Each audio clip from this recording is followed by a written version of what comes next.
It's Skyline Radio, continuous country K95.5. Good afternoon, I'm Barry Diamond. Thank you very much for joining us. The best in Texas and red dirt music. And in studio today, put your hands together for Bri Bagwell. Thank you. Thank you very much for being here, Bri. No problem. You have been one busy lady. Follow you on Twitter, follow you on Facebook, and you are all over the place. We have been. We keep expecting to, cut down a little bit on shows. I think we played like 15 in August and wow, almost that many in September. So. Oh yeah. Well, when you think about that, you think about maybe an artist on Friday and Saturday, but you guys branch out, and now it's Thursday through Saturday, and then Wednesday through Saturday. Right. Yeah. Pretty soon it's 7 days a week. Is there time off anywhere? Yeah, not really. And now I'm riding during the week, and so I don't really have many days off, but can you complain when you're playing music for a living? You can't complain about anything. No. Yeah. Now, you've been in Nashville about a month. Yes. Wow. I moved and there. You're not even there. I'm not even there right now. Yep, I'm here in Texas. I know. Couldn't get back soon enough. No. I like being there. I'm only there during the weekdays, and then I play with my band on the weekends. So, So do you have to fly back and forth? I'm a frequent Southwest flyer. Yeah. Wow. I fly every weekend, but it hasn't been so bad, Band picks me up wherever we're playing, drops me off wherever we're... And then goes. Yeah. So if you're playing Amarillo, do you just fly from Nashville to Amarillo? Yeah. And I get to avoid like the 12-hour van ride. Why? It's not so bad. It's smelly boys, for 12 hours. The guys pick you up and go, okay, you're driving. Yeah. Like, whatever. Yeah. Well, that's awesome. Now, how is the writing going in Nashville? It's going great. I think I just counted. I've written almost 60 songs for them this year. Awesome. Which is a lot for me. And I just love it. Now, do you enjoy the writing part? I do. I really am passionate about writing, and I think that, like we were kind of talking off air earlier, it's something that you have to work on, and you have to grow, and you have to. It's a process, and I'm enjoying learning from people that are better at it than me. I get to do that every day. Now, are you one that can go into a four-sided room and with nothing on the walls and write, or do you pick up most of them on the road while you're singing somewhere, and then you go, hey, and jot down an idea and then try to expand on that later? Yeah, it's so weird, especially since I signed my writing deal. Everything now is a song. It's like we were talking to someone the other night, and he said something, and I'm like, okay, let me write that down, because right. You're always thinking in terms of songs. And the nice thing is that when you go write with other people, they might have the better idea that day, and it's fun. Now, luckily we get a lot of Texas artists that come through this area, and I've been noticing, of course, I've been in radio 30 some years now, so when we started it was pen and paper, and now when you talk to an artist, I just grab the old cell phone and I either sing into it, put the chords into it, put the melody into it, put the idea into it. Are you the same way? Do you use your cell phone to do everything? Oh yeah, absolutely. And the other day I forgot my MacBook, and we were in a writing session. I had pen and paper, and I was like the loser of the room, because you're supposed to, because I can go click on my GarageBand, and record and have a decent sound and work tape. It's absolutely amazing. That's awesome. Technology. Yeah. Email it right then to my publisher, and I'm done. Wow. That's really come a long ways for artists. Absolutely. Mm-hmm. So do you think Willie does that now, or do you think he still writes on pen and paper? Oh my gosh. I don't know how he remembers anything. I'm with you on that. Well, whatever he's doing is working, so he can do whatever he wants, He can. And at first I thought that I had to write it on pen and on paper, I thought I was like superstitious, and that kind of went out the window when I was having to go home and type it and record it and email it, so I threw that superstition out. Do you remember the first song you wrote? Yeah, I wrote a song when I was 14, and it was called The Perfect Night, and it was like, of course, little teenager love song. Right. And it's probably not very good, but... Do you remember it? No? No, I just remember, because I played piano forever, taught myself to play piano, so I didn't even play guitar till I was in college, and so I know I wrote it on piano, so I doubt that I could piece it together, but I recorded a whole CD of songs when I was 14. Wow. and it's really awful. I hope nobody ever hears it. But do you still own a copy of it? My mom. Your mom does, yeah. And occasionally she'll make me listen to it. And, now, does she get as excited as you when you get because you got a new EP that's out? Does she get excited when that comes out? She does. I have the coolest, most supportive family, and I've been really lucky. And every time if I ever meet somebody who doesn't have that, I'm just like, I can't imagine doing this scene without like 100% support from my parents, and they're great. All right, now this latest EP is no love songs you said on this. So what did Mom say? What did Mom say? Where were you when you wrote all these? I know, right? Oh, it's so funny because this EP has kind of come about in a roundabout way, and I've been so busy, and I've been up in Nashville writing, and what happened was we went and recorded 7 demos and to pitch, and that's what you do when you write a song that your publisher likes, and they're kind of just sitting there, and I've asked them, I said, hey, can I put these out in Texas?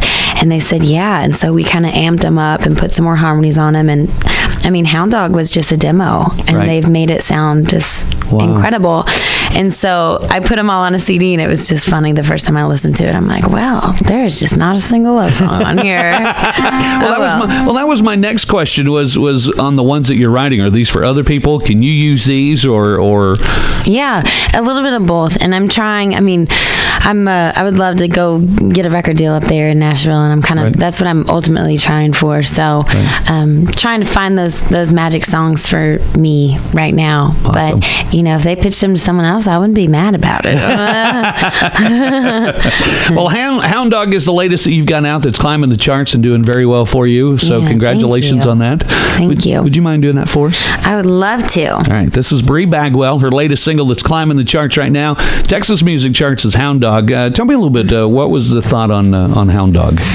Yeah, I was thinking about what inspired this song, and I wrote it right after we went to Graceland. I'm a huge Elvis Presley fan. Right. And I think I saw that, and I'm like, I think there needs to be a girl Hound Dog song. It sounds like a cool name, And I literally, this was one of those songs that I can't really describe. It just, I sat down and in 30 minutes it was written. So it wrote itself, kind of. Very cool. Yeah. Here's Bri Bagwell and Hound Dog.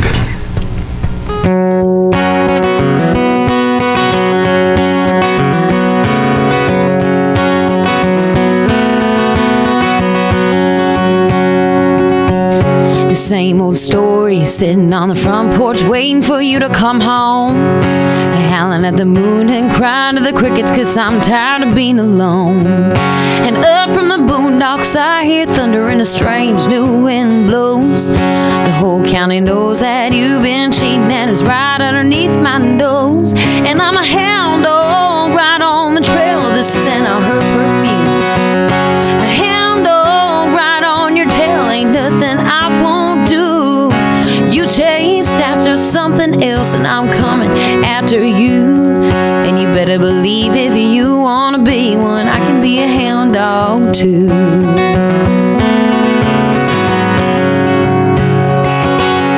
Well, I saw footprints down by the creek bed, 2 pair of bare feet, and I found an empty bottle of Boone's Farm under the sycamore tree.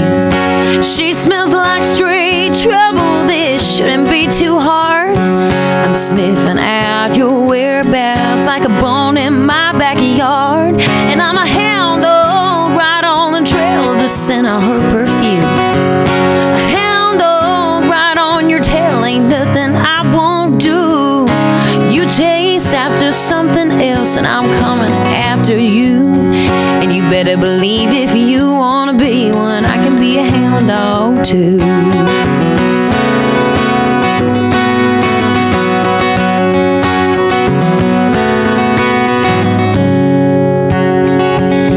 There's generations of my blood, and it's buried deep in the Mississippi mud.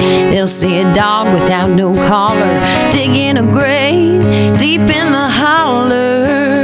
Oh, 'cause I'm a hound dog right on the trail of the scent of her perfume. A hound dog right on your tail, ain't nothing I won't do. You chase after something else, and I'm coming after you.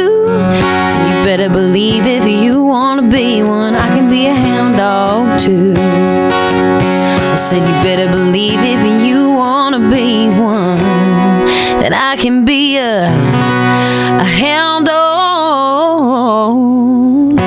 too.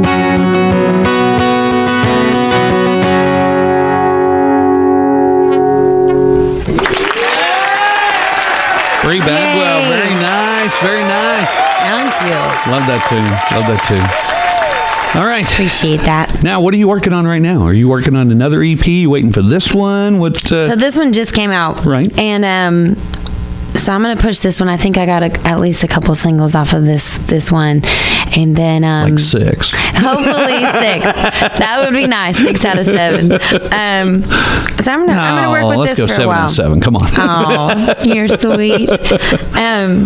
And so I'm gonna push this for a while, but we're booking shows all the way up through December, and Awesome. we're going to Steamboat in January. Awesome. That's where everybody's got to go. Yep. Oh yeah. And so then, goodness, I bet I want to put out another EP next year. Actually, Yeah. Do you? I would love to do that. Do you see that more and more? I'm starting to see more EPs come out than albums. I mean, you can put out 6 or 7 on an EP as opposed to 10 or 12 on an album. Save a little bit of money and maybe be able to put out a little bit more often. I think so, for sure. I mean, to record a full album, it's so expensive nowadays, and I think, a lot of times people are only buying the singles now anyway, so it kind of makes sense to put out fewer songs and release more singles off of it. Right. Half the CD could be singles, right. And then, like you said, do another one, follow it up with another EP shortly. So I think it's a good business model. It worked for me and my bank account. So. That helps out. That's what you got to do. That's what you got to do. Well, that's nice because you have been successful at that. So, why break anything that's not broken yet? So, well, thank you.